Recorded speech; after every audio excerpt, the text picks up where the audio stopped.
해 주시기 바랍니다. 우선 자산관리공사의 송기욱 감사님, 저 마이크 앞으로 좀 나오실까요?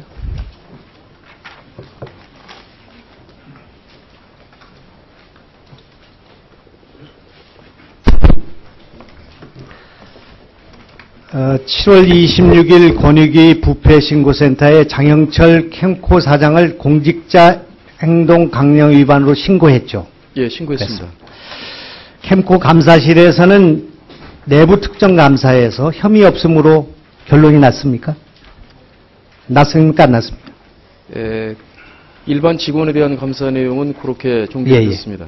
조금 이따 또 말씀만 드릴 기회를 드리겠습니다. 예. 송 감사가 그걸 금융위원회, 감독관청인 금융위원회가 아니라 권익위원회에 신고를 한 거죠. 예, 그렇습니다. 그 다음 캠코 사장님. 네.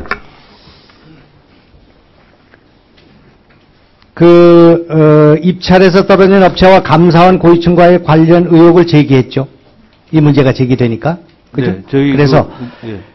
탈락업체로 추정되는 곳에서 감사원에 보낸 무기명 투서를 감사원 사무총장이 캠코 송 감사에게 전달해 이번 일이 시작된 것이다. 된 것으로 알고 있다. 이렇게 얘기했죠. 예, 그렇습니다. 지금도 그런 생각을 유지하고 있습니까? 실제로 그 감사원 사무총장이 전달한 것은 그 감사한테도 확인이 될 것입니다. 캠코 이사회가 10월 11일 송 감사의 해임을 기재부에 건의하기로 의결했죠. 그죠? 예, 근데 그렇습니다. 그 내용이 송 감사의 여직원 성추행 논란입니까?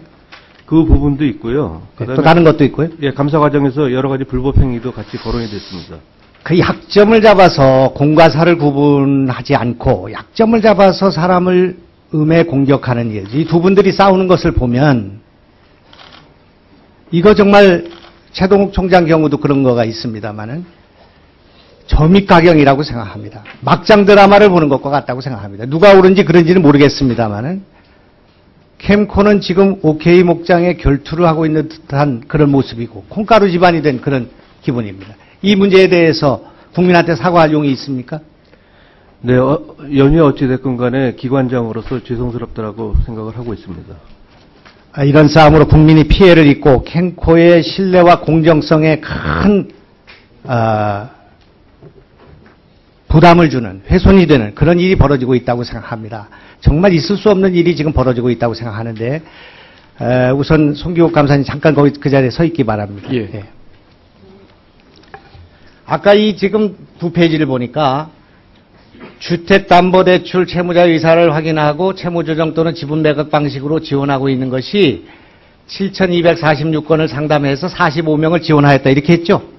예, 그렇습니다. 잘 아시는 바와 마찬가지로 박근혜 대통령의 하우스포 대책이 지분 매각 제도라고 해도 되죠. 그죠? 중요한 정책이었죠? 지분 매각 제도 공약이 하나에 들어가 있었습니다. 그렇습니다. 지난 5개월 동안 실적이 있었습니까? 지분 매각 제도는 없었습니다. 이 채무조정 또는 지분 매각의 방식으로 45건이 있다. 45건 자체도 이게 7,200건을 상담해서 45건이라고 하면 실효가 없고 실현 가능성이 없는 것을 말하고 있지만 보고를 왜 지분 매각 방식으로는 하나도 실적이 없다는 것을 보고하지 않습니까? 예, 그건 하우스포 의도가 있는 거 아닙니까? 아닙니다. 그 하우스포 전체 프로그램에 포함됐기 때문에 전체적으로 말씀드린 것입니다. 그러니까 지금 박근혜 대통령의 하우스포 대책의 지분 매각 제도는 단 한 건도 실적이 없다. 이렇게 말할 수 있죠. 그렇지는 않습니다. 저희 공사가 하는 하우스포 프로그램에서 그렇다는 얘기고요. 아니, 그러니까 지금 현재 공사 캠코가 하고 있는 지분 매각 제도에는 한 건도 지금 실적이 없다는 것은 확실한 거 아닙니까? 지분 매각 제도는 그렇지만 채무 재조정 자체는 계속적으로 아니, 왜 다른 기관을 얘기하고 있습니까? 캠코에다가 그것을 줘가지고 지금 하고 있는 것이 지금 지분 매각 제도인데 지분 매각 제도에 그 방식으로는 하나도 실적이 없다는 건 확실한 거 아닙니까? 예, 그렇습니다. 그런데 하나도 없죠? 하우스포 공사가 하는 하우스 프로그램이 두 가지가 있어서 말씀드리는 것입니다. 아니, 그러니까 네. 하여튼 지금 캠코가 하고 있는 것은 하나도 실적이 없다 이런 말씀이죠. 네, 지분 그죠? 매각제에 한해서는 그렇습니다. 이거는 정부, 은행, 주택 소유자 세 3자가 공동 부담으로 금리를 내려줘야만 그래도 실효를 거둘 수 있는 거죠. 그죠? 네. 지금 담보해서 은행에서도 4%를 받고 캠코에서도 4%를 주는, 그리고 소유권만 이전하는 이런 방식으로는 누가 여기다 신청을 하겠습니까? 그러니까 결국은 잘못된 정책이다 이렇게 말할 수 있겠죠. 지금 현재로서는. 그거는 좀 더 추이를 봐야 될 것 같고요. 저희들 채무 제조 아니 대통령 선거가 끝난 지 6개월이 지났고 지난 5개월 동안 이렇게 정책을 시행했는데 단 한 건도 신청한 것이 없는데 이것을 더 추이를 봐야 된단 말입니까? 하우스 푸어 대책은 저희뿐만 아니라 국토교통부도 같이 시행을 하고 있기 때문에 종합적으로 봐야 될 것으로 판단이 되고요. 네. 예금보험공사 사장님, 제가 시간 없어서요. 사장님께 물어보겠습니다. 지금 현재 저축은행으로 피해 구제를 받지 못하고 있는 예금자, 투자자 수와 피해 금액이 얼마쯤 됩니까? 대략? 예. 지금 그 2011년도부터 그 27개 저축은행이 퇴출됐기 때문에 네네. 그와 관련돼서 이제 5천만 원 초과 예금자는 7만 1,000명 정도, 그다음에 초과 예금은 4,200억 정도입니다. 그리고 구순이체 그 피해자도 한 2만 2천 명에 그 투자 금액은 한 7,800억 정도. 그래서 저 합쳐서 1조 1,200억 원 정도의 피해액이 아직 해결이 안 되고 있는 거죠? 그걸 이제 파산 재단에서 그 보유재산을 이제 그 매각을 하면 그 자금으로 점차적으로 보상이 되게 됩니다. 한국주택금융공사 사장님. 네. 지금 빚내서 집 사라 828 전월세 대책이죠. 그죠? 그렇게도 볼 수 있죠. 그런데 임차 보증금 반환 청구권 양도 방식 목돈 2 그거 몇 건이나 했습니까? 금액이 얼마나 되는지 아십니까? 지금 한 250건 정도 한 150건 정도 되는데 99억 정도 됩니다. 네. 예? 지금 이게 렌트푸어 공약인데, 주 공약인데, 목돈 2는 100억이 안 됩니다. 집주인 담보대출 방식, 목돈 1이라고 하는 거죠. 네. 집주인 담보대출 방식은 몇 건이나 됩니까? 그건 저희 공사 소관이 아니라서 제가 파악하지 못하고. 이것이 지금 한 건도 없죠. 한 건도 없습니다. 하우스푸어 대책 공약이 한 건도 없다 이런 말입니다. 아까 얘기한 하우스푸어가 한 건도 없고 그리고 렌트푸어가 한 건도 없다 이런 말이에요.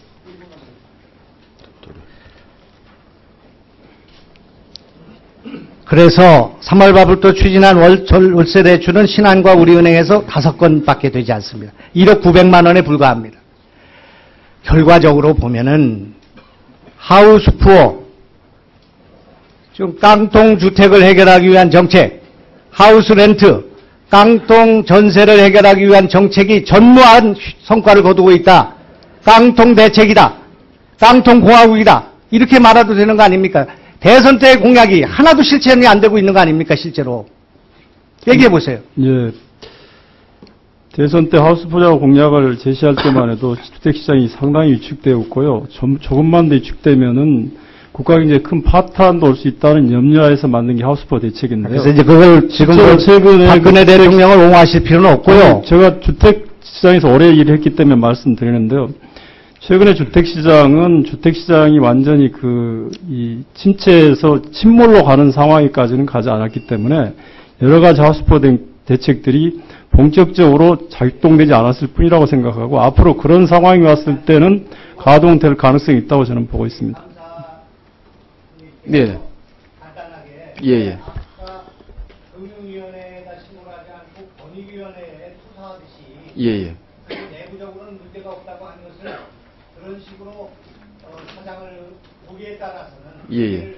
어르신은 일을 하게 되는지 간단하게 예. 예, 그 감사원으로부터 인원을 이첩받아 가지고요. 그 사실을 확인해 보니까 그 사장 등 임직원 3명이 행동강령 위반 사실이 확인이 됐습니다. 그래서 감사실 내부에서 법률 검토를 거쳐서 이건 어떤 그 불법이나 위법 사항이 아니고 행동강령 위반 사항이기 때문에 그 권익위의 제명의로 신고를 한 것이고요. 일반 직원과 관련된 그 감사 사항에서는 어떤 그 특정 업체에 대한 그 유착 의혹을 발견을 못했습니다. 그래서 직원에 대해서는 제가 그 인사자료 통보로 업무에 혼선을 초래했기 때문에 그렇게 처리를 한 것입니다. 예, 알겠습니다. 감사합니다. 네, 수고하셨습니다. 다음은 민병두 의원님 질의해 주시기 바랍니다. 민병두 어디 없어? 박민식이 온 차례인데. 네. 조원진 의원 질의해 주시기 바랍니다.